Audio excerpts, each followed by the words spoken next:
সম্মেলন করেছি, কিন্তু আমাদের মাতৃ সম্মেলনে সবথেকে আমাদের মায়েদের ওপর সবথেকে গুরুত্বপূর্ণ যেটা দায়িত্ব, যেমন আমরা মানে আগামী যে প্রজন্ম আমাদের দ্বারাই সৃষ্টি হয় এবং আমরাই কিন্তু এই মানুষ তৈরির কারখানা বলা হয়।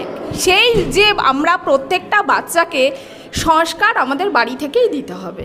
আমাদেরকে সর্বপ্রথম আমাকে দেখতে হবে যে আমার সন্তানরা কার সাথে মিশছে, কোথায় যাচ্ছে এবং কাদের সাথে ওঠা বসা। আমরা তো এখন আধুনিক, আমরা বাচ্চাদেরকে মোবাইল হাতে দিয়ে দিয়েছি, সব দিয়ে দিয়েছি, কিন্তু তার সাথেও আমাদের কিন্তু এটা কর্তব্য দেখা যে আমার সন্তানটা মোবাইলটা ব্যবহার করছে সেটা কি ঠিক কাজে ব্যবহার করছে। এবং আমাদের উদাসীন হলে চলবে না।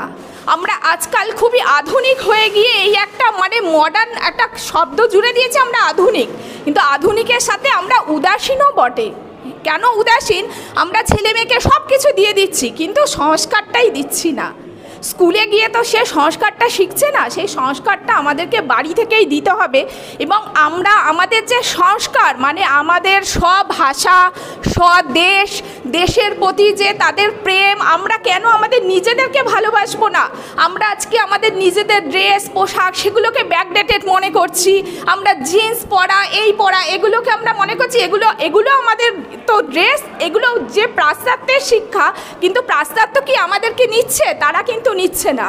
কিন্তু আমরা আমাদের নিজেদেরটা ভুলে গিয়ে অপরেরটা নিয়ে টানাটানি করছি, তার ফলে কিন্তু আমাদের কোথাও কোনো দাম আমরা পাচ্ছি না। আর আমাদের যে শাখা সিঁদুর, এটা কিন্তু আমাদের একটা সংস্কার, শুধু এটা আমাদের অলংকার নয়, অহংকারও বটে, কিন্তু সেটাকে আমরা একটা কি বলছি, এটা একটা ব্যাকডেটেড। শাখা সিঁদুর পরা যাবে না, এটা আমাদের ব্যাকডেটেড।